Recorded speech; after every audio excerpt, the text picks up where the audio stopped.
I grew up in a cul-de-sac at the bottom of a canyon, so the prospect of walking anywhere was daunting, to say the least. I had free reign over the street, though. One rule: don't go past the green sign, which the city has now changed to blue. That terrible sentinel marked the end of the block. I was 4 years old the first time I decided to break that rule and explore. And when I was 13 years old, I got to touch the Rosetta Stone in the British Museum on a dare from my brother, in defiance of the doddering old security guard. The journey was one of my earliest memories, and the details are still vivid. I remember being surprised how long it took to get from my house to the green sign. In college, I learned it takes about 30 minutes to walk from the Amoeba Records on Haight Street up to Hippie Hill and Golden Gate Park, get stoned, and walk back. Going past the green sign didn't scare me for being unknown, but it scared the shit out of me because I was breaking the rules. As I calculated my punishment, I remember finding the house numbers this far up strange.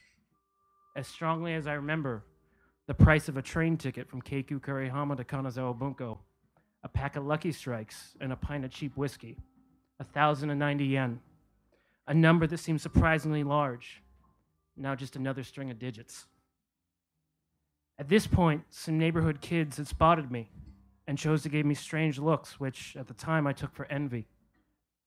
In New Jersey, my Uncle Al, an old school Jewish gangster, started screaming at me in Yiddish for cheating at cards. And I was delighted because I understood every word, and no one my age else did.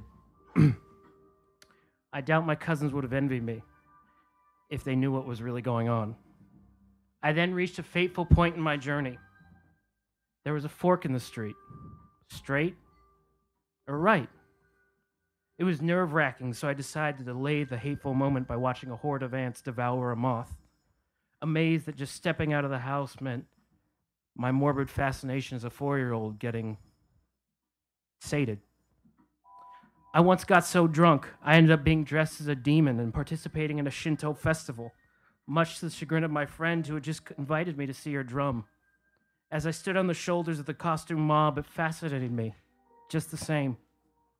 Something in my gut, an instinct that gives all good people a thrill up their spine when they consider the prospect of the unknown and pushes them into terror at the mere idea of a home, told me to go right.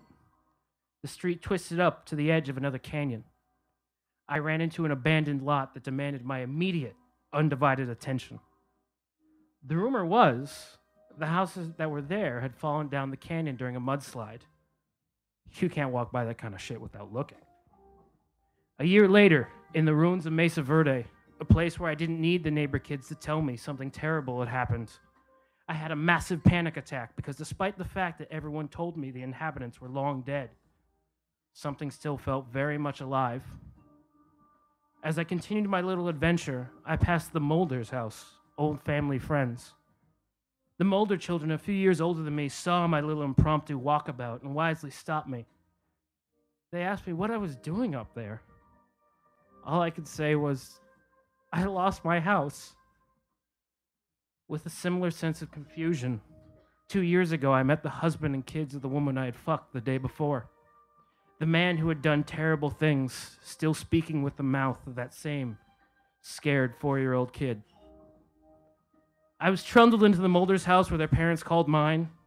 My parents drove up to fetch me, which I found odd because, hell, I walked it. Nowadays, all these events seem far more real than most memories. Ask me about high school and chances are I'll draw a blank.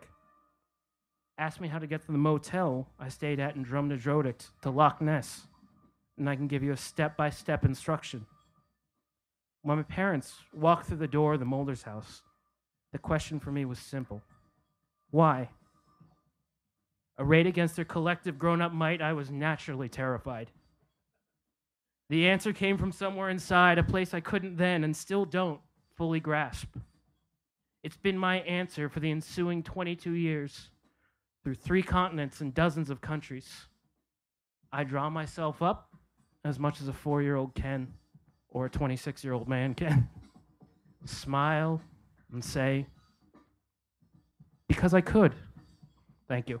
Sam Carr.